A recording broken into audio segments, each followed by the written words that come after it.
Hi there and welcome to Think Tank, powered by Vodacom. It's a rugby show that sidesteps cliches, breaks through the line with informed opinion, skips silly questions and scores in the corner with a little bit of imagination. I'm Zelim and this is Tank Lanning, former Western Province prop and rugby columnist. Tank, they're partying like it's 2012 in Cape Town. Storm was the top of the log, unbeaten after 2 rounds.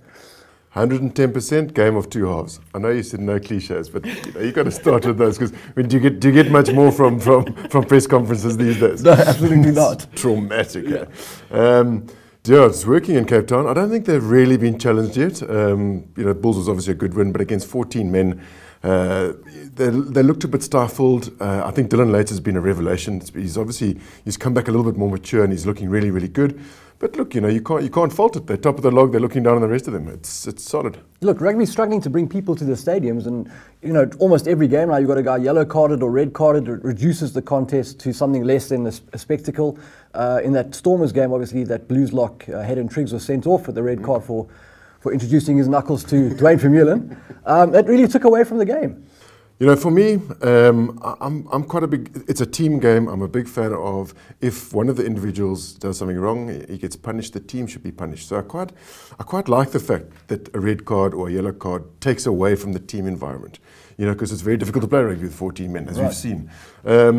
That said, I'm pretty sure there is going to be pressure to bear from sponsors and from people that have got money in the game who are going to want a better return. Wouldn't it work, given that substitutions are so important now, wouldn't it work to have that player leave the field, have him replaced, and then have a post-match sanction against him that kind of keeps him suspended or fine him or something like that?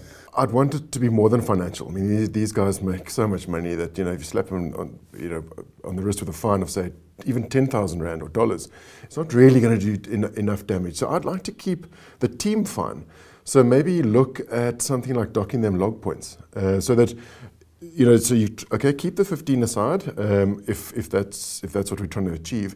But then don't only punish the individual, find a way to punish the team. So like in cricket, if it's a slow over rate, the captain gets 20% off, but the rest of the team also contributes that or gets punished as well. So maybe something along those lines. Okay. Bulls are struggling, haven't won yet. 0-2, it's been a while since that's happened at Loftus Versfeld. Victor Matfield's starting to look like he's somebody's dad out there, not the most physical player in the past and certainly not right now. Can you see them recovering? I must say, I'm the glass is half full in terms of Pretoria. I think Pollard's looking really good. I think Jesse Creel is amazing. I think he's going to put pressure on Billy LaRue big time. I think he really is a very good player. One less millimetre of whitewash on the touchline and Huttings would have been a try and they would have won. And then, then we'd have a different conversation. But the team that's kicked the least out of the 12 or 13 teams that have played 2 games is the Bulls. Are they not being conservative enough? Aha. Is that a possibility? Sure, but you'd say that about the Bulls. Exactly. But it's the most dreadful and damning stat in rugby. I hate it. Indeed. Basically the team that plays the least rugby wins the most. Yeah.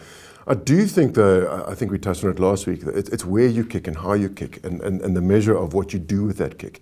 And I think that's probably what the Kiwis are doing. But sadly, if get the ball out of your hands, you make less mistakes, play less rugby, you've got more chance of winning. Absolutely. That's it for episode 3, guys. Thanks for tuning in to Think Tank. We'll see you next time.